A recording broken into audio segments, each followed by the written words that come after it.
शमशान की हवा अचानक तेज चलने लगी। पेड़ों के पत्ते जोर जोर से हिलने लगे, लेकिन अघोरी की आंखें बंद थीं और उसके मंत्र लगातार चलते रहे। उधर हवेली में शादी की तैयारियां शुरू हो चुकी थी, लेकिन अंजलि अपने कमरे में अकेली बैठी रो रही थी। तभी दरवाजा खुला। ठाकुर रघुवीर सिंह अंदर आए। उन्होंने कुछ पल तक अंजलि को देखा, फिर शांत लेकिन सख्त आवाज में बोले, 1 हफ्ते बाद तेरी शादी है। आज के बाद ये रोना धोना बंद, चेहरे पर मुस्कान रख। अंजलि ने कोई जवाब नहीं दिया।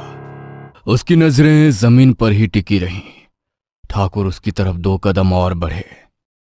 एक और बात कान खोलकर सुन ले। अगर किसी को भी तेरे और उस लड़के के नाजायज रिश्ते की जरा सी भी भनक लगी तो तेरा भी वही हाल करूंगा जो तेरे उस प्रेमी का किया है। अंजलि ने धीरे धीरे सिर उठाया। उसके चेहरे पर डर साफ दिखाई दे रहा था। क्या किया है आपने अंकित के साथ? ठाकुर कुछ पल तक उसे देखते रहे, फिर बिना किसी भाव के बोले, मर गया वो। ये 3 शब्द सुनते ही अंजलि जैसे पत्थर की हो गई। उसकी आंखें खुली रह गई, सांसें तेज चलने लगी। नहीं, वो जिंदा है। अब कभी नहीं मिलेगा तुझे। इतना कहकर ठाकुर मुड़े और कमरे से बाहर चले गए। कमरे में अब सिर्फ अंजलि थे और उसकी सिसकियां। वो बिस्तर पर बैठी अंकित की दी हुई अंगूठी को दोनों हाथों में कसकर पकड़ी रोती रही। उसे समझ आ चुका था कि अब इस दुनिया में उसका अपना कोई नहीं बचा।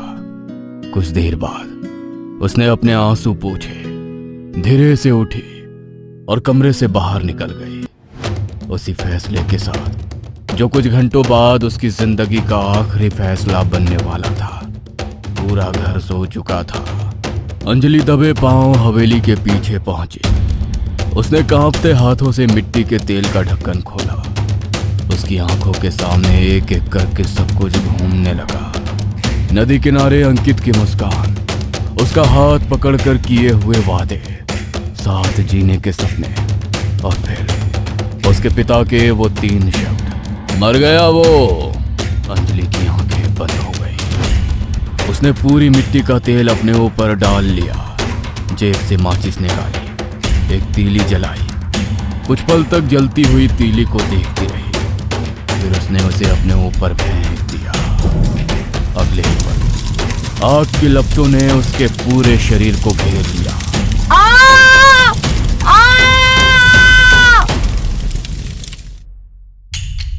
उसकी चीख रात के सन्नाटे को चीरती हुई पूरे गांव में गूंज गई। लेकिन उसके माँ बाप जब तक वहां पहुंचे तब तक बहुत देर हो चुकी थी। लेकिन अंजलि दम तोड़ चुकी थी। उधर उसी समय जंगल के शमशान में अघोरी अब भी मंत्र पढ़ रहा था। उसके सामने अंकित की लाश पड़ी थी। अचानक अंकित के दाहिने हाथ की उंगलियां धीरे धीरे हिलने लगी। अघोरी के चेहरे पर हल्की सी मुस्कान आ गई। वो बिना कुछ बोले अंधेरे जंगल की तरफ चलता गया। अंकित की बंद आंखें धीरे धीरे खुलने लगी। अगली रात रामू खेत में अकेला पानी लगा रहा था। चारों तरफ सन्नाटा था। दूर कहीं सियारों के रोने की आवाज आ रही थी। रामू ने काम खत्म किया और लोटा उठाकर घर की तरफ चल पड़ा। उसे लगा जैसे उसके पीछे कोई गुजरा हो। वह तुरंत पलटा, लेकिन वहां कोई नहीं था। रामू ने गहरी सांस ली और फिर आगे बढ़ने लगा। अचानक उसके सामने एक साया आकर खड़ा हो गया। रामू के कदम वहीं रुक गए। धीरे धीरे वो साया साफ होने लगा। वो इंसान जैसा था, लेकिन इंसान नहीं था। उसकी आंखें अंगारों की तरह लाल थीं। चेहरे पर गहरे जख्मों के निशान थे। रामू का चेहरा डर से सफेद पड़ गया। तू अंकित? वो आकृति बिना कुछ बोले उसकी तरफ बढ़ी। रामू पीछे हटने लगा। मुझे छोड़ दे, मैंने कुछ नहीं किया। वो आकृति उसके बिल्कुल सामने आकर रुक गई। उसकी लाल आंखें लगातार रामू को देख रही थी। रामू की एक जोरदार चीख पूरे खेत में गूंज उठी और फिर सब कुछ शांत हो गया।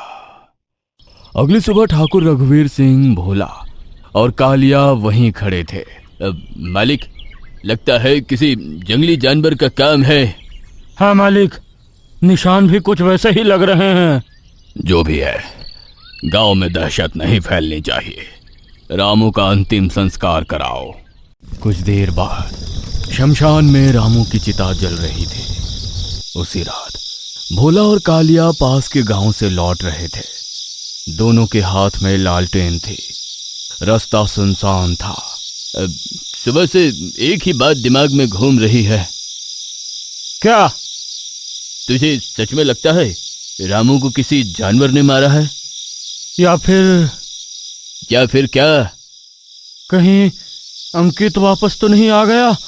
पागल हो गया है क्या? अरे मरे हुए लोग वापस नहीं आते, ये सब कहानियों में होता है। दोनों आगे बढ़ ही रहे थे कि अचानक उनकी लालटेन अपने आप बुझ गई। चारों तरफ घना अंधेरा छा गया।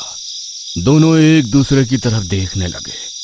उसी अंधेरे में किसी के भारी कदमों की आवाज उनके चारों तरफ गूंजने लगी और फिर एक ऐसी चीख सुनाई दी जो पूरी रात गांव वालों के दिलों में डर बनकर उतर गई। आधी रात ठाकुर रघुवीर सिंह हवेली के आंगन में अकेला बैठा था।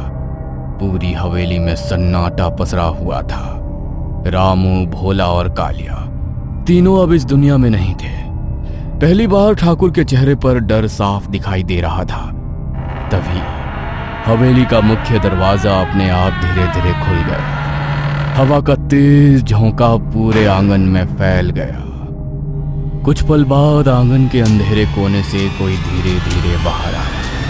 ठाकुर की सांसें थम गई। वो अंकित था, लेकिन अब वो इंसान नहीं रहा था। उसकी आंखों में गुस्सा नहीं, बस एक ठंडी खामोशी थी। तो ये कैसे?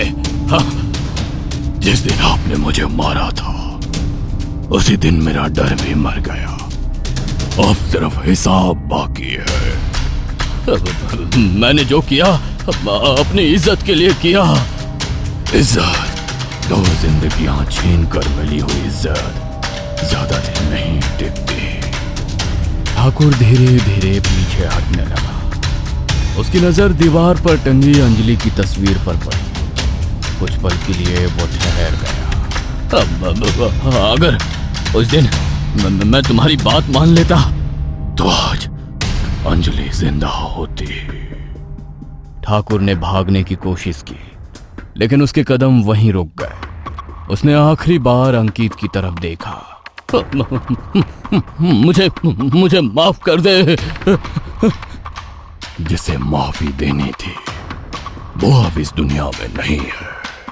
अगले ही पल पूरी हवेली में एक तेज चीख गूंज उठी। बाहर बैठे पक्षी घबरा कर उड़ गए। कुछ देर बाद सब कुछ फिर शांत हो गया। उधर जंगल के पुराने शमशान में वही अघोरी चुपचाप बैठा था। उसने अपनी आंखें खोली। सामने अंकित खड़ा था। अब उसकी आंखों की लाल चमक धीरे धीरे खत्म हो रही थी। जिसके लिए लौटा था वो काम पूरा हो गया। अब जा, जहां तेरी आत्मा को शांति मिले। अंकित ने बिना कुछ कहे आसमान की तरफ देखा। I don't ever slow up, no I don't take shit. I got no